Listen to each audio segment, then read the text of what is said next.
Lumikas ang mahigit 500 pamilya dahil sa bahang dulot ng hagupit ng Bagyong Christine sa Ilocos Norte. Mahigit 300,000 pisong halaga ng palay at mais naman ang nasira dahil sa bagyo. Live mula sa Lawag, Ilocos Norte, may unang balita si JP Soriano. JP.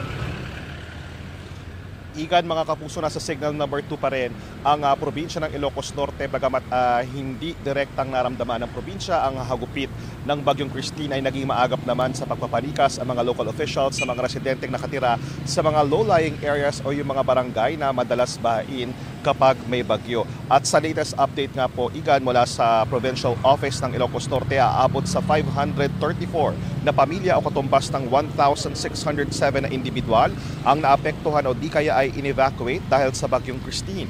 May pagbaha at maliliit na landsliding na iulat sa ilang bahagi ng Pagudpud, pero agad din naman itong humupa at na-clear ang daanan.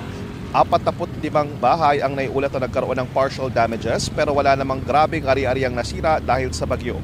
Igan, dito naman sa Lawag, Ilocos Norte, aabot sa mahigit 350,000 pesos na halaga ng palay at mais ang nasira ng Bagyong Christine.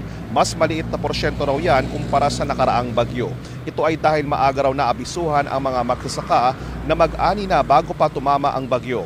At nananatili makulimlim ang panahon dito sa Lawag, Ilocos Norte, bagamat mas may improvement na kumpara nitong mga nakaraang araw, ay patuloy pa rin nakamonitor ang mga local officials sa galaw ng Bagyong Christine, kaya nananatili po at mananatili pa rin ang mga residenteng inilika sa mga evacuation center. At isa pa sa mga binabantayan nila ay ang galaw ng isa pang bagyong may monitor ng Pag-asa. At yan muna ang latest mula rito sa Lawag, Ilocos Norte.